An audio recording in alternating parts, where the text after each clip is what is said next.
The tragic fall of troubled NRL star Brett Dallas has been laid bare in court before the 46-year-old was released from jail on parole.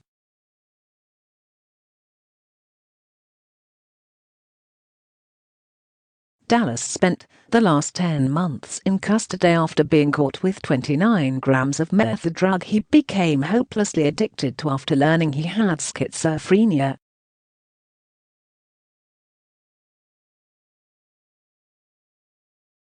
Mackay Supreme Court on Monday heard Dallas moved back to Mackay after his marriage, from which he has 2 children, broke down in 2011.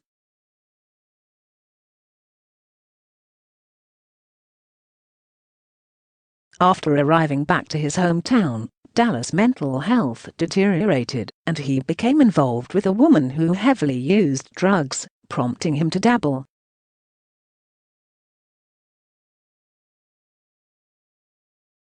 In May last year, police executed a search warrant in the name of his partner Debby Suk Ching Lau.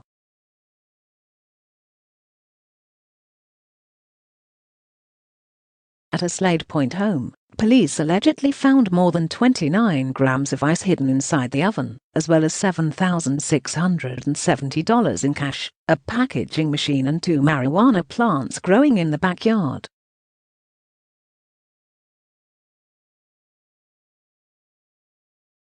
The bust came just months after Dallas appeared in court for his 10th stealing offence.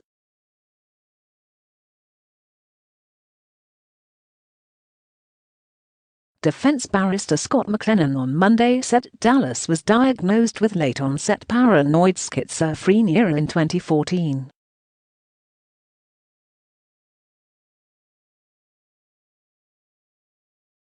Just a sad and unfortunate development, which has turned Mr. Dallas' life upside down, Mr. McLennan said, the Courier Mail reported.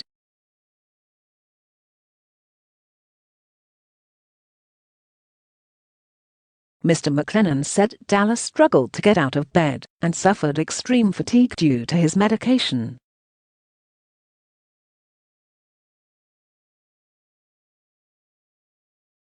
That was very difficult for someone who in the past has been an elite athlete and also a tradesman at the end of his career as a professional footballer, Mr. McLennan said.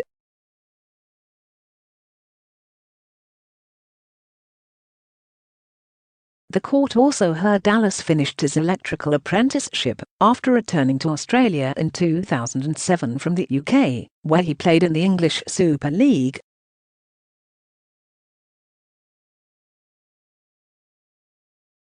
This isn't a case of where a professional sportsman was feeling lost at the end of his career, Mr. McLennan said.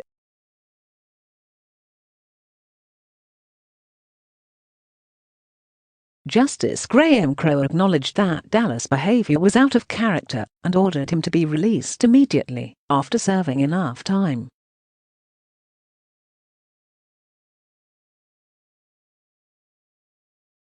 Dallas was jailed for 2.5 years with immediate parole release, and convictions were recorded.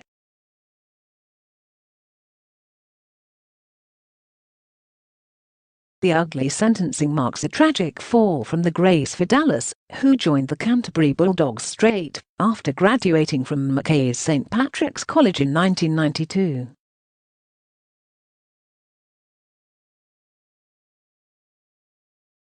The talented teenager soon established himself as one of the most promising players in the game.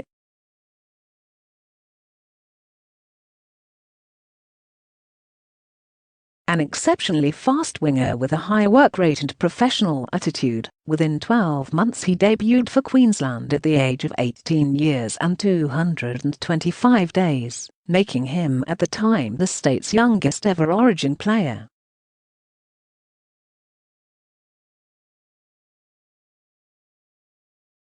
When the game split in 1995, Dallas chose to stay with the RL, leaving the Super League-aligned Bulldogs to join the North Sydney Bears after 43 games and 18 tries.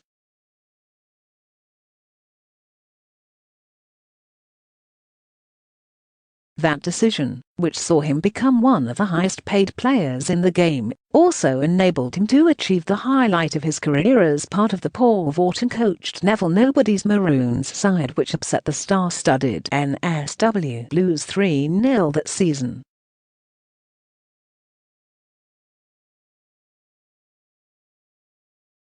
One of the most memorable tries in Origin history was when Dallas scorched away untouched on a 90-metre run to the line to seal the series in Game 2 at the MCG, as Vaughton and the Maroons' legendary manager Dick Tosser Turner embraced on the sideline.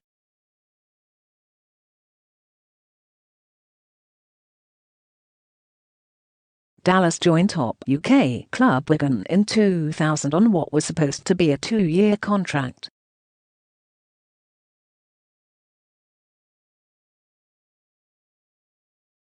He ended up playing 156 games and scoring 89 tries over 7 seasons for the club.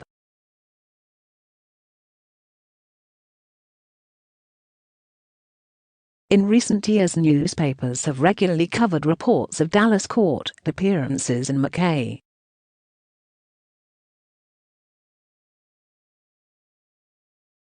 By January last year, he had been charged with over 10 stealing offences, mainly of clothes, furniture and electronic equipment including board shorts, a coffee table and mobile phone charger.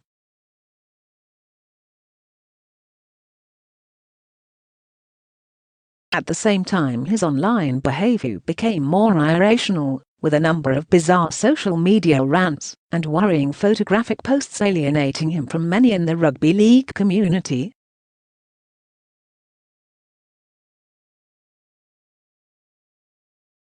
During his regular court appearances, Dallas was repeatedly warned that his continued descent into drugs and crime was leading inevitably towards a custodial sentence.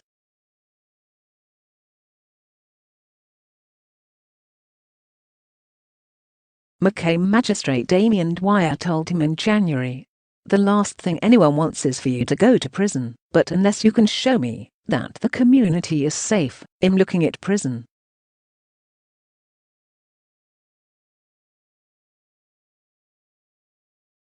Enough is enough. Whatever the difficulty is, you've got to sort it now.